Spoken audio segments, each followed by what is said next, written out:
I've been a Pokemon fan as long as I can realistically remember. Whether it was the TV show, toys, or the video games, I remember it vividly having some part in my life. However, Digimon has always been that thing in the corner of my vision. I had been aware of it, I would often hear about it in my younger days, and I even watched an episode here and there of the various series on television.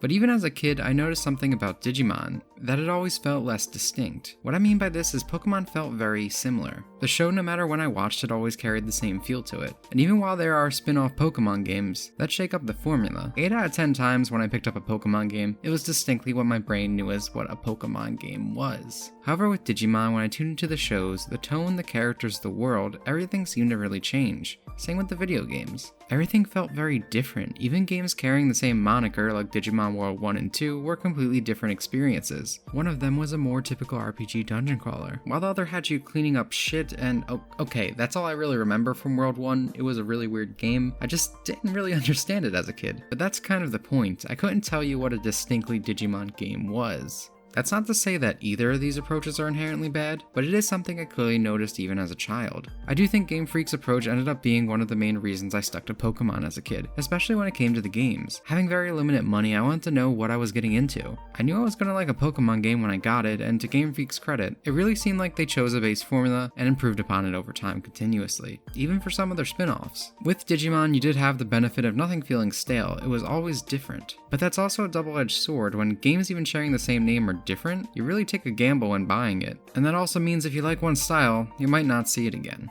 There were also other factors like me enjoying Pokemon's simpler designs among other things that led me to liking the series better, which I think for at least me, I made the right choice when it came to the games. As for the anime, I think looking back it could be argued either way, but at the time, all I really cared about was the fact that Pokemon was Pokemon, regardless of the quality, a mindset that many people never lose. These are just Pokemon players that are upset they're not getting their spoiled, entitled view of Pokemon, even though this is true Pokemon. So these are non-Pokemon fans. This is a game for true Pokemon fans only. And you know what? I think that's amazing. But since, unlike Ash Ketchum, I have grown past the mental age of 10, and I can see flaws in the things I like, some of my feelings toward Pokemon have heavily shifted, as you might be aware. Given that, I've decided it's finally time to go back and give the Digimon series a proper go as well, seeing how it's evolved over the years compared to Pokemon. So I'd like to begin by looking at the anime. Both series, in my opinion, start off very strong. They take very different approaches to the stories they want to tell, but both manage to get you invested in the world and the characters. However, what really sets them apart is how they develop. Digimon allows its characters to grow. While Ash and his friends do have character development through the various series, they always end up returning to the status quo upon a new series starting. No better example of this exists than when Ash at the beginning of Black and White loses to a newly obtained Snivy, using this Pikachu that previously went toe-to-toe with legendary Pokemon. As you can see, this is just one of the many examples of how this leads to frustrating situations where the character is constantly learning the same lessons over and over and never really moving truly forward. However, in the Digimon series, that's not the case. Character growth is moving with the progression of the series. Instead of resetting our protagonist back to 0 with each season, we see a new character put on a pair of goggles and lead us to a new adventure. The key difference to me, having rewatched several of these series now, is Digimon tried to balance appealing to younger fans and keeping its older ones interested. We got to see some of the older characters grow within different series, as well as moving to completely different worlds after the original storyline finished with Series 1 and 2.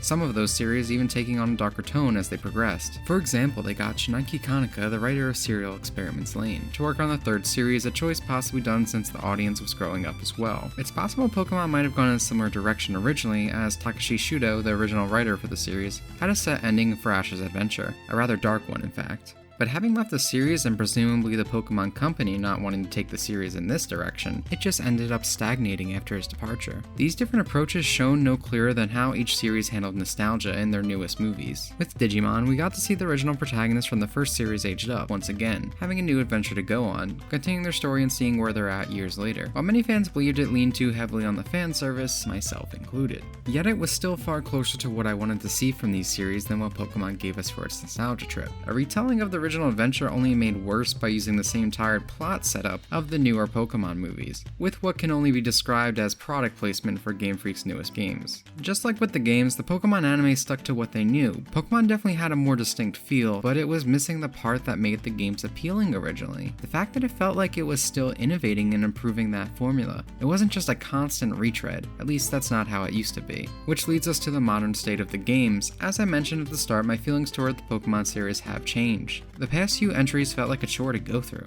I have a much more detailed video on this topic if you'd like to hear my thoughts in depth, but if I had to sum it up, I think a lot of the issues with the game simply are the result of stagnation, and a desire to broaden the game's appeal even further. Very rarely does Pokemon actually innovate, and while that used to be fine when the games just continued improving with every iteration, nowadays they are becoming more and more handholdy, dumbed down, and sterile. That's not even to say that these games are necessarily bad, but if you're like me and been with the series for as long as I have, you can likely see the drop in quality and care after Generation 5.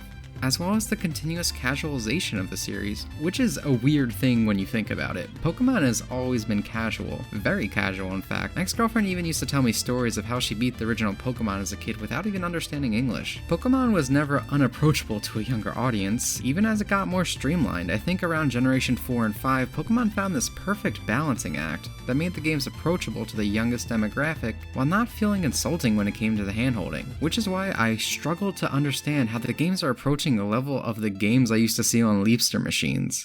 Sun and Moon's handholding and railroading is notorious even from fans of the games. Then when you look at the Let's Go games, you've completely removed random battles. You can't battle gyms without having a Pokemon strong against its type. Pikachu now knows Double Kick for an advantage against the first gym? Like, what? Not to blow any minds, but kids aren't this gosh dang stupid. I know Go might not fully represent the coming main series, as it's still kind of a spin-off game, but it shows Game Freak's clear thought process.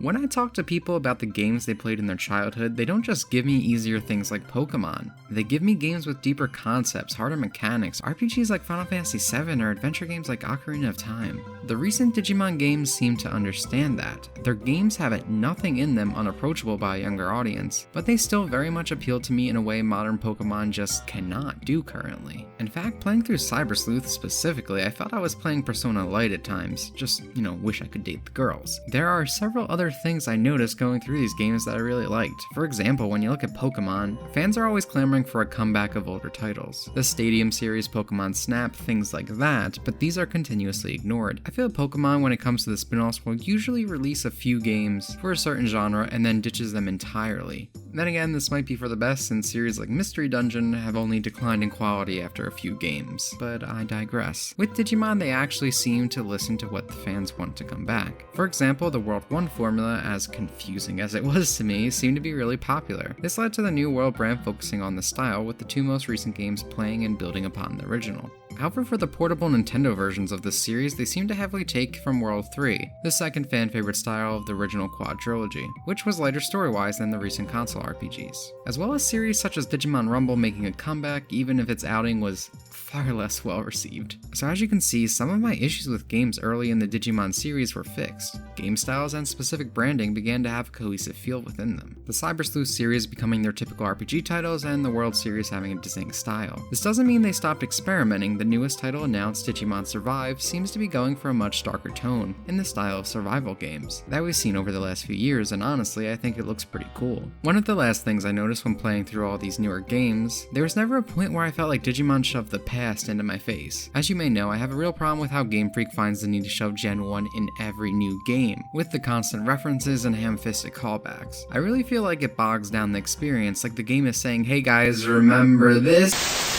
That's just not the case here. Agumon and other old mainline Digimon show up in these games, and honestly they have a bit more of a prevalent appearance, but that's it. They're just here. They're marketable, so they put them on the cover, but that's the extent of it. The experience itself is not hampered by the nostalgia shilling. It's integrated naturally. Now don't get me wrong, Pokemon games feel higher quality most of the time, because they are Game Freak's main bread and butter. They put a lot of work into the polish, but the ideas and care feel like, hey guys, we need to make another Pokemon game to make some money. Nostalgia's hot right now, just re-release Gen 1 and pull in the Go crowd some more. Digimon, on the other hand, seems to care more about delivering something new or improving on what was there before with new releases, while seemingly making these games with their entire audience in mind. So those were my thoughts at the end of this experiment. What it comes down to me, is Digimon knew how to grow with its fans, while Pokemon found what works and eventually stagnated, into just pushing out what is maybe not the bare minimum, but sometimes it feels damn near close to it. That's not to say I came out of this as a freshly born Digimon fan. I'm still a Pokemon boy at the end of the day, but but in doing this I discovered a lot of what I'm missing or wanting from the Pokemon series, in terms of how they approach the games or other media. I try to end these videos positively, so I do hope that maybe with the existence of Go Pikachu and Eevee, that maybe they'll finally let the main games loosen up on hand-holding, and forcing the fact that you played Pokemon Red in your childhood as a selling point,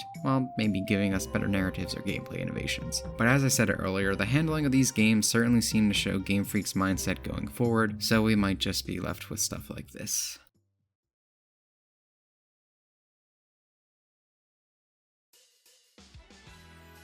So that's the end of the video. Hope you did like it, and if you particularly did enjoy it, please remember to like it physically, subscribe here on YouTube, or support me on Twitch, Twitter, Patreon if you want. Anything, you can find links to that down below. So the one thing I think people might have questions on is why I didn't talk about either series manga at all. And one of the things I wanted to do going into this experiment, because it was just something fun at first, but I thought I'd do a video on it, is I kind of wanted to compare things to before to now, and I actually never read the manga or any material like that for Pokemon as a kid. I only started a few years ago, and Digimon I still really haven't touched. So if you are curious about my feelings on the manga, I think Pokemon Adventures in particular is pretty much the best version of Pokemon story-wise. I very much enjoy it, and kind of wish that was how the anime was, because I don't really think there'd be much competition.